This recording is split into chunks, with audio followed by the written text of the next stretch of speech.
Man, do we have a lot to talk about. Today was the big one. Today was the game that I think a lot of us were looking forward to when it comes to Champions League. It was Liverpool versus Real Madrid.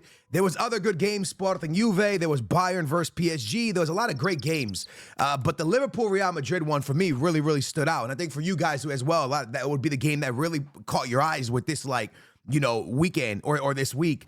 And really, it wasn't a game. It was one team that showed up and another team that just honestly just disappointed so heavily.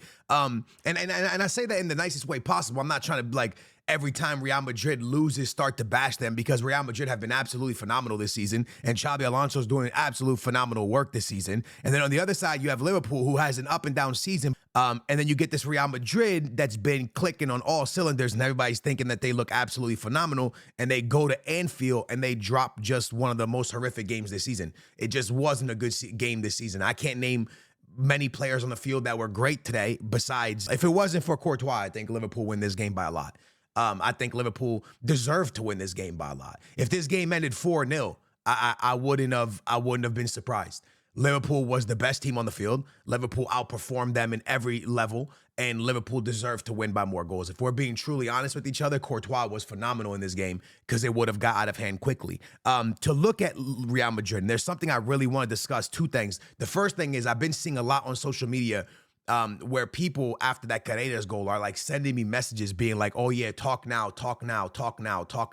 And I think a lot of people think when Carreras went from Benfica to Real Madrid and I talked about him, that I said anything negative about him. I never said Carreras was bad. I never said Carreras was stinky. I liked Carreras at Benfica. I thought Carreras was phenomenal at Benfica going forward. Going forward, I think he was our best attacker at Benfica last season.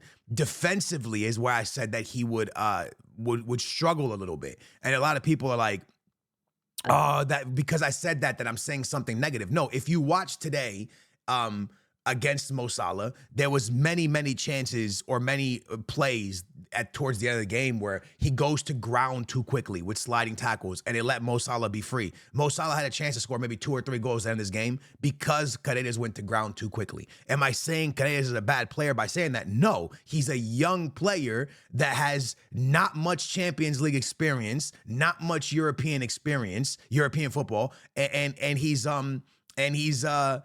gonna get better as his career goes on. He's slowly gonna get better.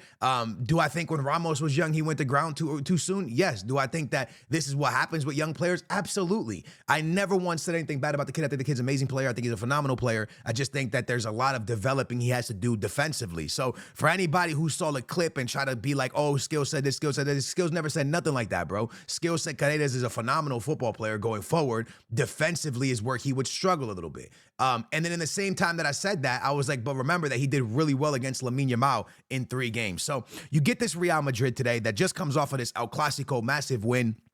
They're flying high. They got the El Clasico win on their belt. They're playing good football. They're winning games all over the place. But I think what a lot of us fail to remember is that, and I say this in the most positive way possible, Barcelona's defense has struggled this year. So Real Madrid was able to put goals by them. But everyone that plays them is pretty much able to put goals by them, because the high line is getting cooked this season. Liverpool was a much more organized line. And what did we see? We saw a Vinicius Jr, respectfully, that looked at the ref more than I can remember him looking at the ref more than he did look at goal, right? He constantly just looked at the ref. He would fall over, look at the ref. And it feels to me like when we get a bad performance from Vinicius Jr, it comes with him just staring at the ref. And when we get a good performance from Vinicius Jr, it's just Vinicius Jr on fire, right? It's like these 2 different Vinicius Juniors. It's like 2 different sides to Vinny Jr. And I feel like today, Vinny Jr. Just wasn't Vinny Jr., bro. The ball kept getting to him, and he just couldn't make anything happen for his teammates. He could not make anything at all happen for his teammates. He was absolutely clamped out of this game. The defense had him on lock. And he couldn't get by. He couldn't get by the fullback. He just couldn't make anything happen. He couldn't get a good ball into the area. And even if they were to cross a good ball into the area, there was nobody there because Mbappe in this game drifted very, very far to the left side. And we've talked about this for Real Madrid for season after season after season after season. For me, Mbappe is awesome at the striker position. He puts up a crazy amount of goals. He's going to break all kinds of records, I think, this year, or get close to breaking records with the way he's scoring goals. And potentially, if he keeps scoring and Real Madrid keeps winning, he could win a Ballon d'Or based off of how he's playing that position. He's doing fantastic. I have nothing negative to say about Mbappe. He's doing absolute bits, right? The one thing that I still have a problem with in games like this is a stationary number 9 would be more beneficial for Real Madrid.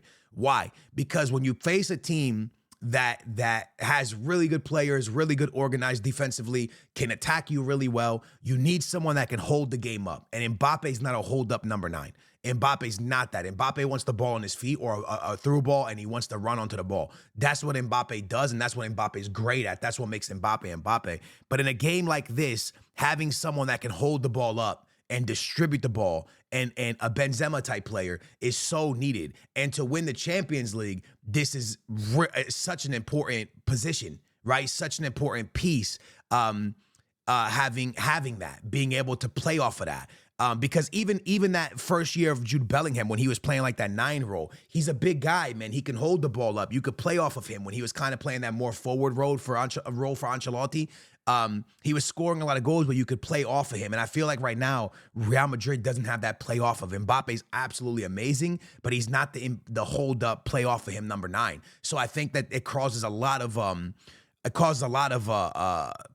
problems for Real Madrid in themselves. It causes problems for themselves. It doesn't cause problems for the other team. It causes problems for themselves. Because if it's a team that's so well organized and not playing a high line, it's so hard for this team to create something a very, very good chance. Because there's not anybody to whip the ball into in a game like this. I would have loved Xabi Alonso to maybe turn to a Garcia or to an actual number 9 that could get up there and win a header.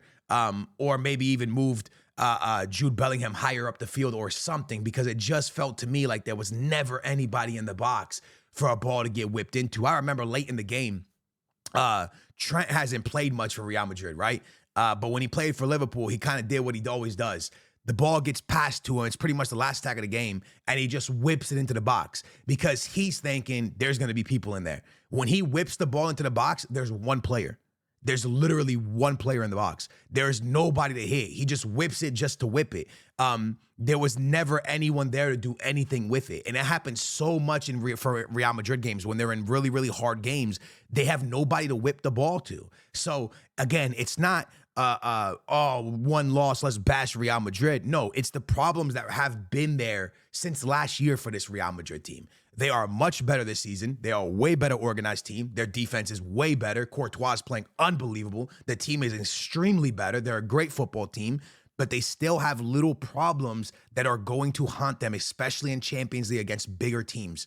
They're going to haunt them. And what's going to haunt them is the fact that they don't have a number 9 that is stationary or can play off of. And I just think sometimes even having Mbappe on the field, even if they're both at the 9, it just allows Mbappe to kind of run around Garcia or run around and kind of just be like a lot of movement number 9, and then have somebody that's up there just trying to control the game and hold the game. So that's the problems I see with Real Madrid right now. They deserve to lose today. It wasn't a question. And like I said, I think they deserve to lose by more. Did they have possession? Yeah, they had possession. They had possession. They had possession. They had more possession.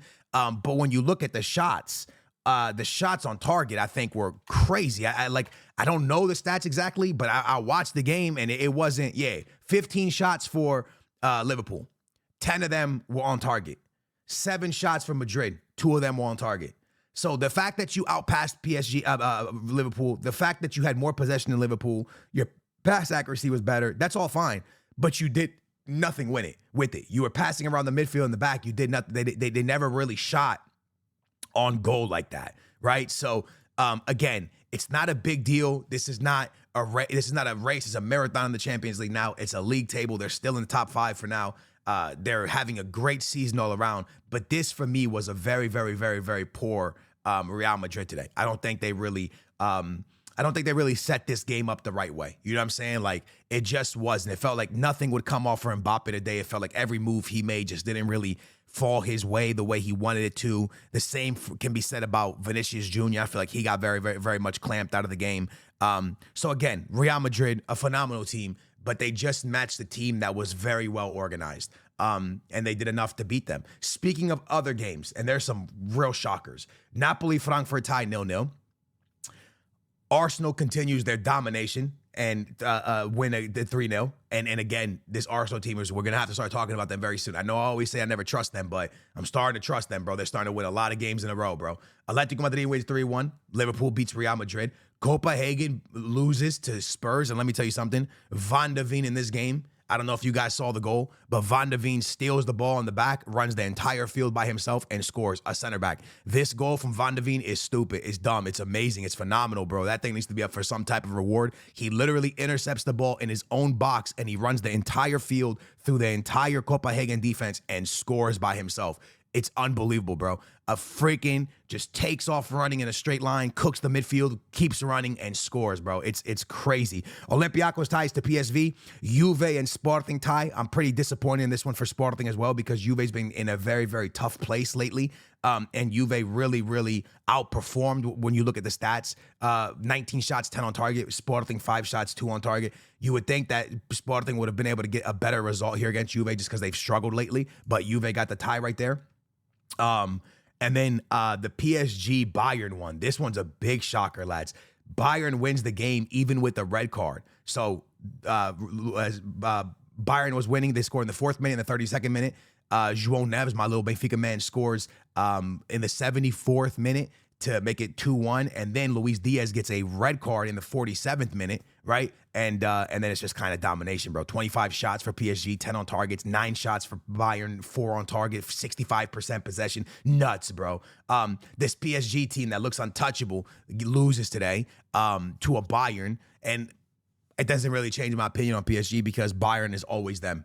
Real Madrid is always them. Liverpool and all these teams are them, bro. Like it's any given weekend, any of these teams can win. That's what makes the big games so fun to watch. So again, jumping back to Real Madrid, I don't want people to clip it and start thinking that, oh, look at skills, bro. He's hating on Xabi Alonso's team. He's this, he's that. He's like such a. I'm not flip-flopping. I've always stayed true to what I say. Always. And if you go back to my videos, even in the beginning of the year, I say Real Madrid has the same exact problems consistently. I think they need a number 9 that chills in the box. I think they need someone that they could build off of going forward. I think they need these things. These are things I believe they need.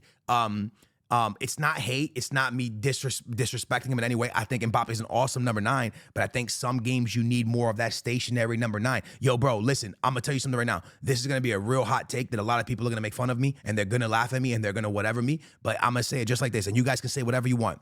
Do I think that Real Madrid could have beat this Liverpool team today? Yes, I do, if they subbed in Joselu. You get me? You understand where I'm coming from? That year with Ancelotti, when they would sub in Joselu, when they really needed him. It's so important. And they don't really have that, nor are they using that this year. Joselu, that year, I know it sounds so stupid, but having someone with that type of an IQ of the 9 position, because remember, Mbappe is adapting to this 9 position. So understanding how to play the 9 position after the last 10 minutes in a game where you're losing is very different than how you play the 9 position for 90 minutes straight. They needed somebody in the box all the time. Just stand there, bro. And when a ball comes in, finish this thing. And having someone like a Joselu changes games like this massively, because what people don't understand is this, and hear me out. You guys can call me an L, and that's fine. I'll take my L. I'll hold my L, and it is what it is.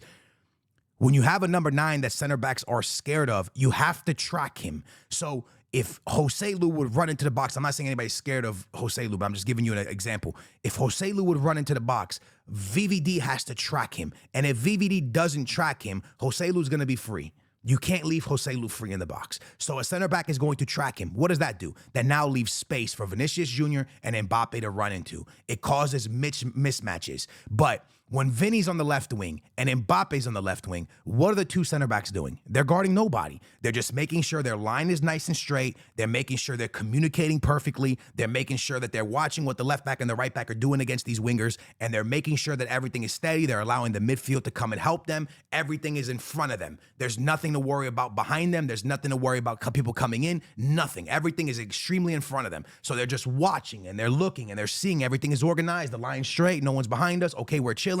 We're fine here. Everything's good. But when you have Joselu dragging a center back, making a center back track you, it's making gaps. It's leaving one guy to step back. Now someone can make a run and be onside. There's gaps. There's openings. And with Real Madrid right now, they don't create openings. What they create is a beautiful play off of a talent of Vinicius Jr, Mbappe, someone. We saw Rodrigo get the ball today and just constantly try to run in, cut in, and make runs at the defense, and then try to put like this like pass in between. Like they would keep running and try to put this pass to Mbappe or to Vinny with two center backs around them. It's like, bro, the ball's never gonna get there. And what's he gonna do when he gets there? He's gonna be able to turn and cook him and shoot no shot. So it's just one of those things where it's like, for me, you need that. That is something that is needed at Real Madrid. And I don't know if Garcia could be that for you, but when you're losing a game like this and there's 10 minutes left, I don't know how there's not another number 9 being thrown into the game so you can whip balls into that number 9, especially with having the talent of Mbappe and Vinny that can